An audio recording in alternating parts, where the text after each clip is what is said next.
Olá pessoal, meu nome é Keliane Santos e hoje estamos aqui para mais um vídeo sobre casos e crimes. Mas antes de iniciarmos esse vídeo, eu já gostaria de pedir para que, se você não for inscrito, por favor se inscreva, curta, compartilhe, todas aquelas coisas que vocês já sabem. E agora, sem mais delongas, vamos para o caso de hoje.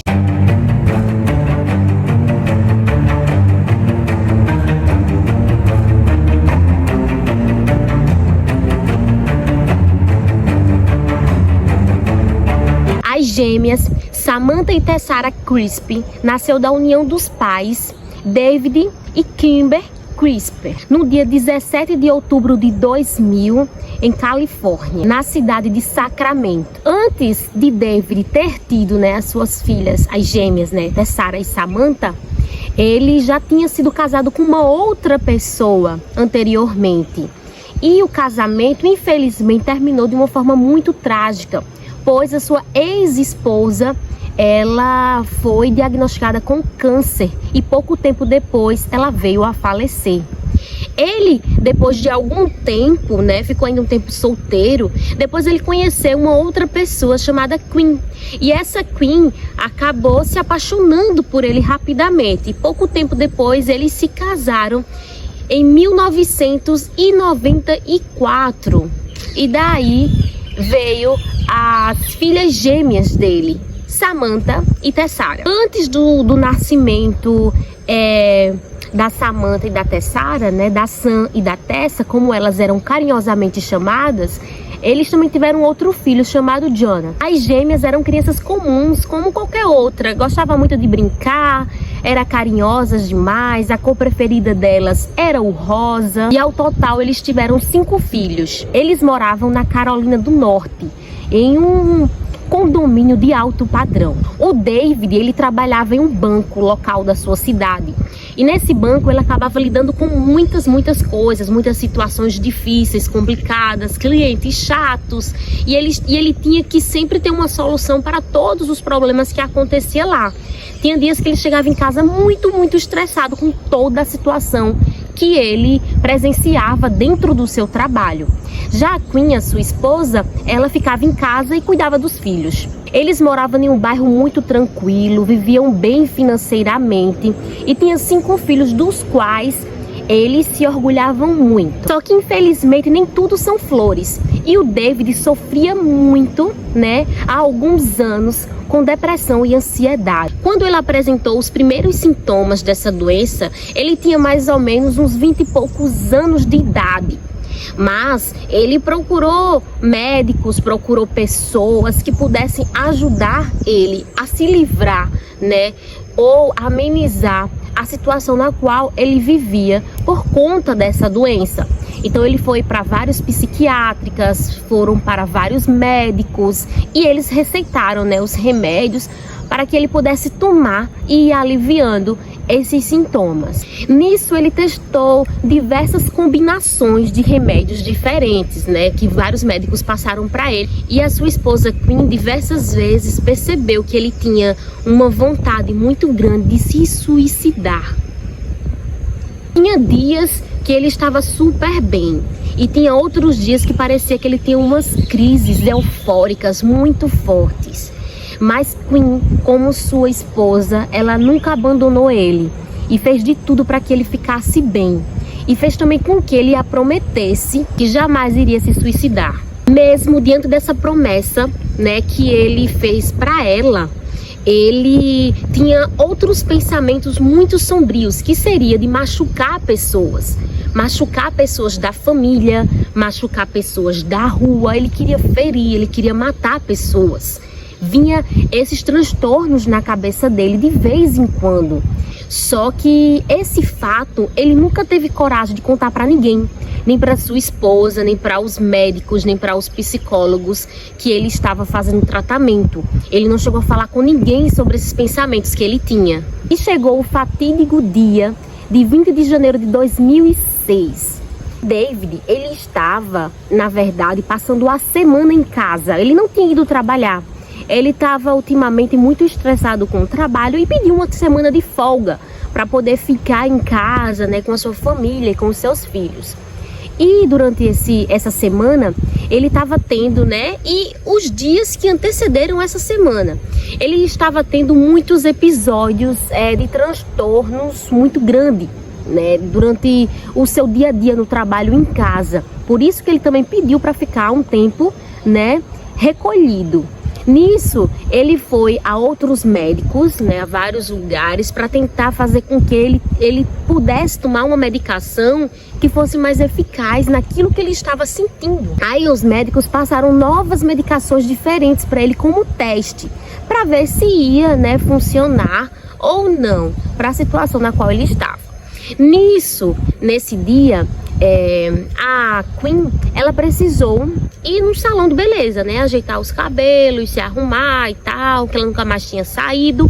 E aproveitou que David estava em casa e pediu para ele olhar as gêmeas, né? Porque nesse dia, as gêmeas também não tinham ido para a escola, porque elas acordaram um pouco mal, estavam gripadas. E a Queen e o David resolveram deixá-las em casa, descansando e tomando remédio para ver se passava, ao invés de ir para a escola. Então, quando foi mais ou menos umas 12h30, a Queen saiu de casa e deixou o David com as gêmeas, almoçando. Só que quando ela retornou para casa, por volta mais ou menos de umas 1h da tarde, por aí, 1h30, 1h40, por aí, ela viu que na rua dela, né, tinha muita gente, tinha muitos policiais, tava muito esquisito, ela não podia nem entrar na rua com o carro dela. Então ela foi descendo do carro, só que um policial de longe, né, notou o carro dela, sabia qual era e chamou para conversar. Naquele momento ela tinha praticamente certeza que o David tinha cometido suicídio. Na cabeça dela era isso que tinha acontecido. Aí o policial falou com ela, né? Ele disse que não era isso que tinha acontecido, mas que tinha sim acontecido uma tragédia familiar muito grande na sua casa. As suas 2 filhas foram mortas e o seu marido confessou o crime imediatamente. Na verdade, foi o David que, depois que fez o crime, ligou para a polícia e se entregou imediatamente, disse que foi ele que tinha feito tudo aquilo. E a polícia, quando chegou na casa do David, encontrou uma situação de horror muito, muito grande. Era horrível de ver. Tava as crianças no chão de uma forma deplorável. Foi muito difícil para as pessoas, né, que fizeram as primeiras visitas na casa, né? O policial que fizeram as primeiras investigações. Na hora que ele ligou para a polícia, ele estava com uma voz muito sonolenta que só. E os policiais perguntaram se ele tinha tomado alguma medicação, alguma coisa. Ele falou que não tinha tomado nada. Foi nesse momento que, quando ele foi levado, né, para depor, ele contou o que realmente aconteceu. Ele disse, né, que estava lá almoçando com as crianças e depois as crianças pediram para brincar de esconde-esconde. Nesse momento ele percebeu que essa era a oportunidade de matar os filhos e colocar em prática aquele pensamento sombrio que ele vinha carregando durante muito tempo, mas que nunca teve realmente coragem de fazer. Ele disse que aquilo era um sinal para poder matar. Primeiro, ele acabou atacando a Samantha na cozinha mesmo, com 18 facadas. 18 facadas. A outra filha, Tessara, ela viu o que estava acontecendo e ficou com muito medo. Então ela correu realmente para se esconder do pai. Só que o pai foi atrás e a encontrou e deu 18 facadas nela, 18, que veio a morrer imediatamente. Os policiais que atenderam o caso disseram que era uma cena horrível de se ver, horrível. E ao todo, nas 2 filhas, foram 32 facadas. Foi um choque muito grande para a Queen, porque ela nunca pensou que ele pudesse fazer uma coisa dessa com as filhas. Porque ele era um pai muito amoroso, cuidadoso, prestativo, com todos os seus filhos, não só com elas, com todos os seus filhos. Então, ter acontecido isso para ela para ela foi assim algo que jamais pudesse realmente imaginar. Todo mundo ficou surpreso com isso, porque ele era uma pessoa que não tinha histórico violento, ele era sempre tranquilo com todo mundo, assim, né, nos locais, né, por onde ele trabalhava, na rua, os vizinhos. Todo mundo ficou muito chocado. Durante o interrogatório, finalmente, pela primeira vez, ele confessou os seus pensamentos sombrios que ele carregava dentro de si. Então, pela primeira vez, ele falou que realmente ele tinha vontade de matar pessoas aleatórias na rua, matar até a sua própria esposa, Queen, matar colegas de trabalho. Ele tinha essa fantasia, essa vontade de fazer isso, mas nunca tinha tido a oportunidade. Aí perguntaram se ele tinha esses pensamentos só quando ele tomava medicamentos. Ele falou: não, eu tenho esses pensamentos sempre. E comentou, né, que nunca tinha falado sobre isso para nenhum terapeuta do qual ele já, né, teve consultado por aí. Ele disse também que ele estava sendo muito perturbado pela ideia de estar indo à falência, de perder o emprego, de perder a casa, de não poder mais sustentar sua família e seus filhos. Ele estava muito perturbado com toda essa situação. Só que na verdade isso não era verdade, né? Porque ele estava muito bem no seu trabalho, ele estava no auge de tudo, e quando ele retornasse desse feriadozinho dele, né, desse recesso, ele ia ser promovido para o outro setor, então ele ia ganhar muito mais dinheiro. Na prisão ele foi diagnosticado como transtorno bipolar. Os médicos ficaram muito surpresos, porque durante tanto tempo de tratamento, né, mais de 20 anos, ele fazia tratamento para ansiedade e depressão. E nenhum médico atrás conseguiu diagnosticar o real problema que ele tinha, que era transtorno bipolar. Então, ele só foi diagnosticado depois que ele estava na prisão. E na prisão ele começou a tomar uns coquetéis de medicamentos e fazia terapia direitinho. E ele chegou a falar que ele nunca teve tão bem na sua vida, que é o melhor tratamento que ele podia ter. Claro, durante anos, tomando remédios para algo que não era nada a ver. Não, tinha a ver também, né? Mas não era central naquilo que ele realmente tinha. Acabou prejudicando ainda mais, né, a vida dele. Se ele tivesse sido diagnosticado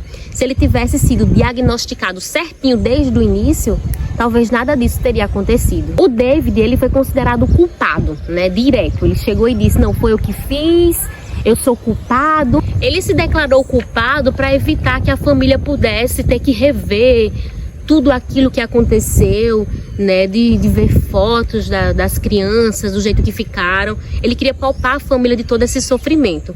Por isso que ele se entregou, né, imediatamente como culpado. E a Queen, a sua esposa, ficou do lado dele todo momento ficou do lado dele. Apesar do sofrimento muito grande de ter perdido as filhas, que ela sofreu muito com tudo isso, mas mesmo assim, ela ficou do lado do marido. E até hoje ela vai visitar ele na prisão, tipo, 2 vezes por semana. Isso porque ela acredita que ele é inocente, porque quando ele cometeu aquele crime, ele não estava no seu estado perfeito, né? Ele estava consciente do que realmente estava fazendo naquele momento. Ele foi condenado a 2 prisões perpétuas consecutivas, né, por 2 homicídios. Em primeiro grau, quando há a intenção de matar, né, quando há a meditação do crime, e sem liberdade condicional. A Queen, a sua esposa, até hoje, ela faz várias palestras, né, para incentivar e também para poder orientar as pessoas que sofrem com esse tipo de problema, né, de depressão, de bipolaridade. Então ela faz isso para tentar fazer com que as pessoas possam saber do real problema que é tudo isso, porque não é fácil você ter alguém com esses problemas, né, com esse problema de saúde dentro da sua família.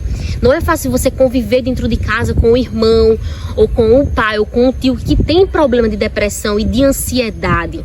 Então a gente tem que saber lidar com todas essas situações que podem vir a acontecer.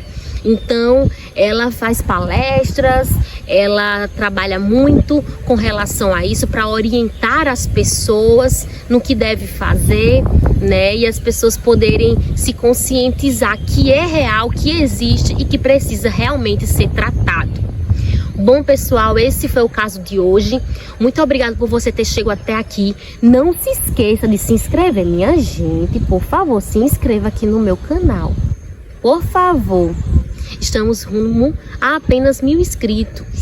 1000 inscritos, gente. O que é 1000 inscritos? Se inscrevam.